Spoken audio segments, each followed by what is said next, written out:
Hi everyone, this is Terry. Today I want to talk to you about random shift. Now, random shift existed on our machines, but we now have random shift all the way up to 6 different categories of random shifts with type A, B, and C. And what that does to a decorative fill, I'll zoom you in so you can actually see the screen up closely. If you look at the fill that we have here in my design center, this fill has no random shift. It is currently set at 100%. This is a 4-inch box. Now the one that is adjacent to it, and let me make sure that I'm selecting the fill stitches as opposed to the outline, this has random shift 6A.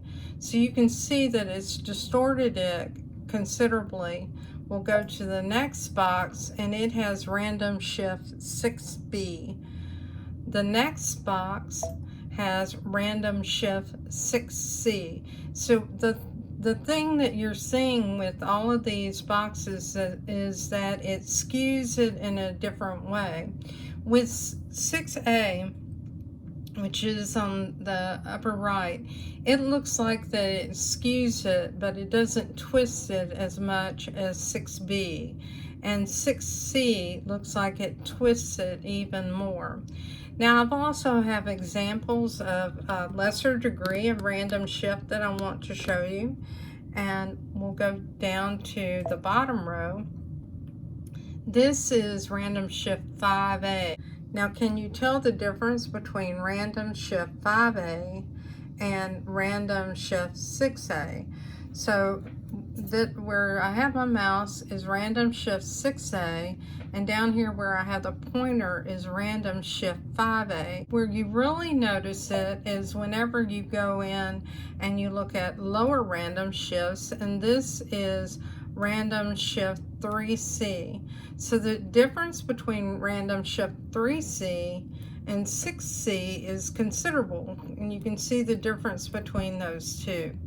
So what this does is it expands your ability to be able to have different types of background fills and appearances. If you happen to have upgrade kit 2 and you don't have upgrade kit 1, you'll, instead of having 42 fills, you'll have 36 fills, and with those 36 fills you can make significant changes.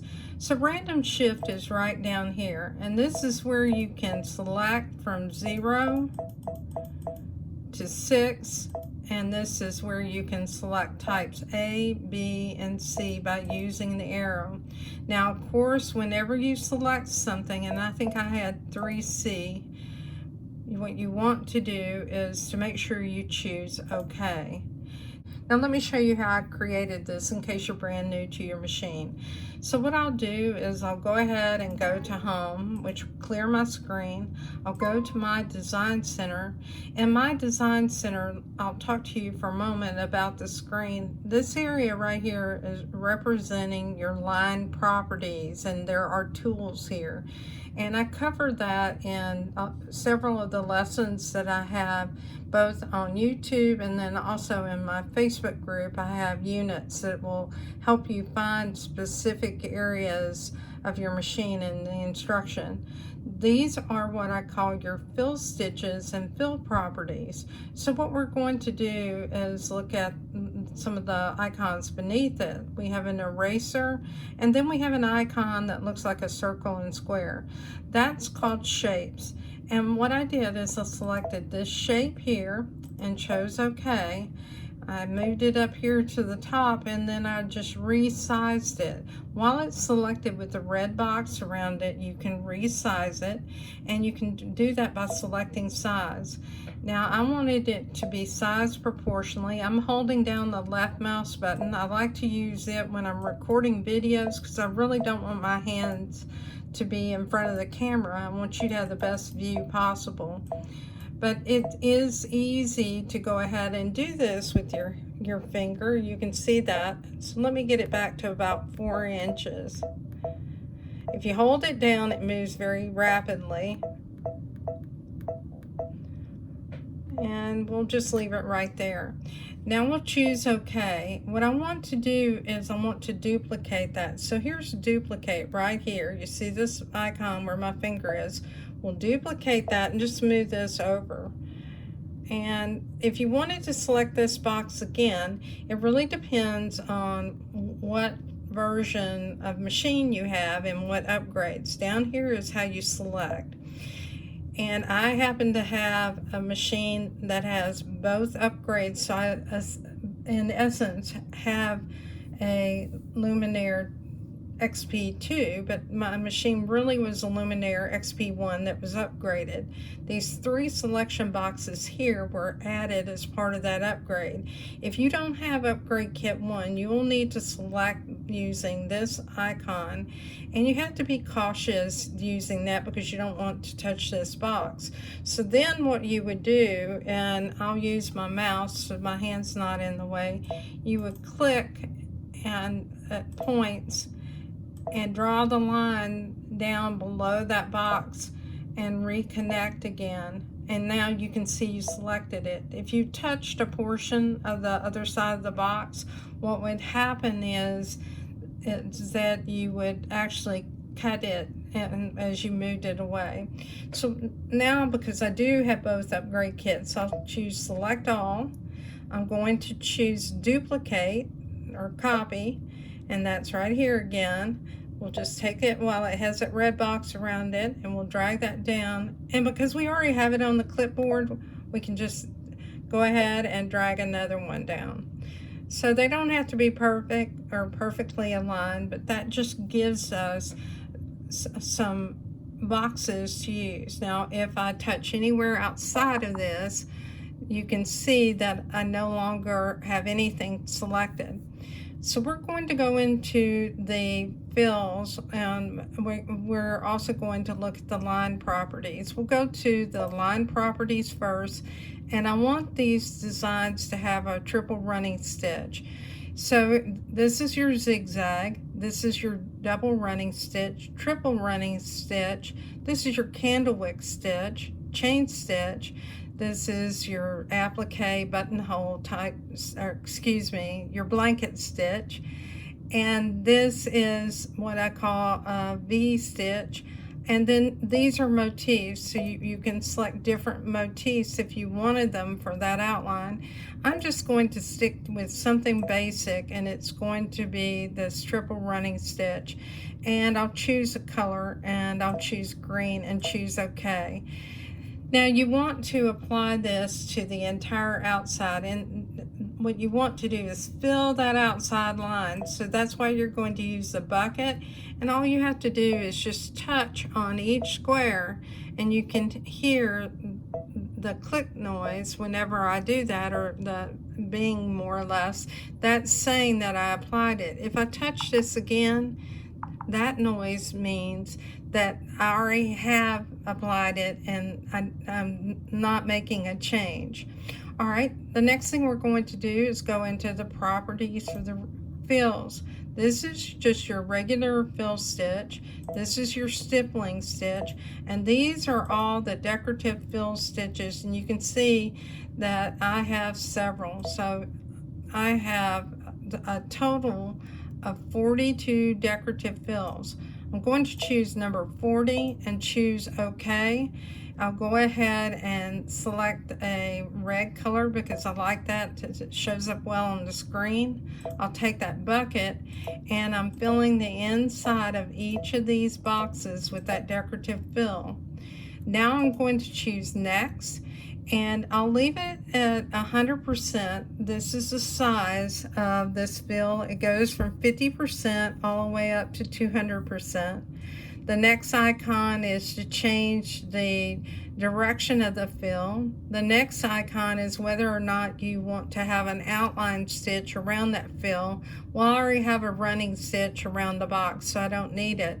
And then the next icon is going to be our random shift.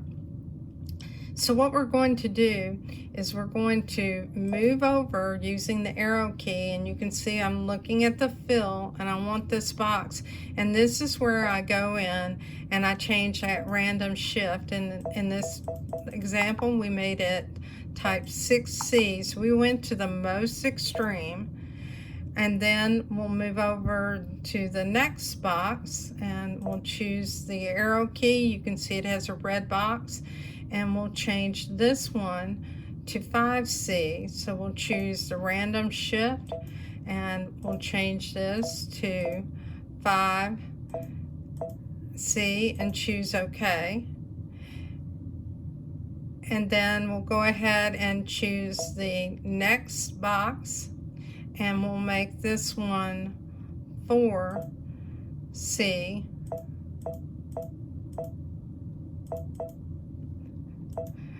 So when you look at these, the thing that should become obvious to you is that each of these has skewed that design.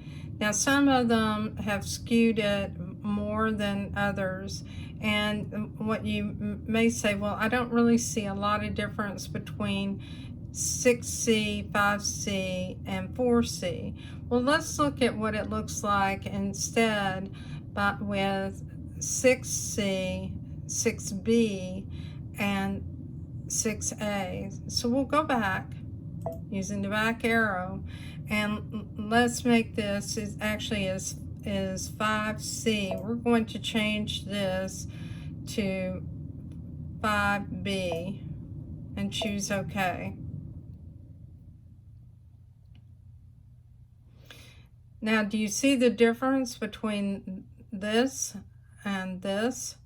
You can tell that it has changed it considerably. So whenever I choose this box, this is 6C, and this is, and the next icon, this is 5B. Let's make this 5A. So we'll select it and we'll go to 5 and make that A and choose OK. Now you can definitely see these are at different angles and they distort it. We'll move to the next box, and I'm going to show you one other thing. And this really isn't so much of a change, but I want to show you what it does. So we're going to choose 3A as a random shift. And then what we're going to do is go down to the next box, and this is called position offset.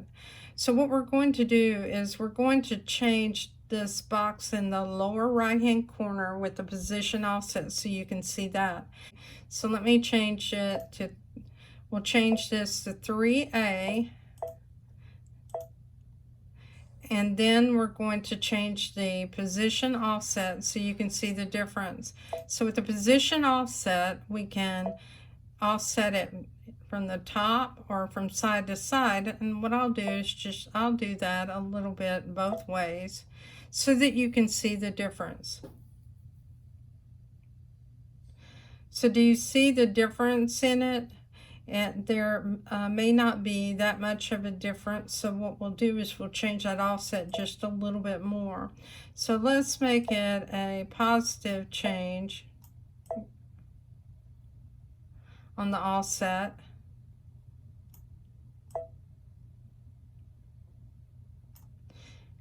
And let's see what that does. What it does is it shifts the design down. So if you notice here in the corner, you can now see a little bit of this design here that you couldn't see previously.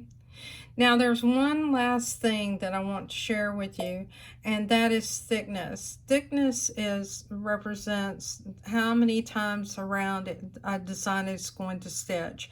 This was in the machine before this upgrade, but if you wanted it to be a single run, or it'll probably be more like a double run, you would choose the second choice. So that means that this design is going to stitch not 3 times, but 1 to 2 times around, and that is if you select thickness. I hope this video is helpful to you. If you have any questions, let me know. Thank you.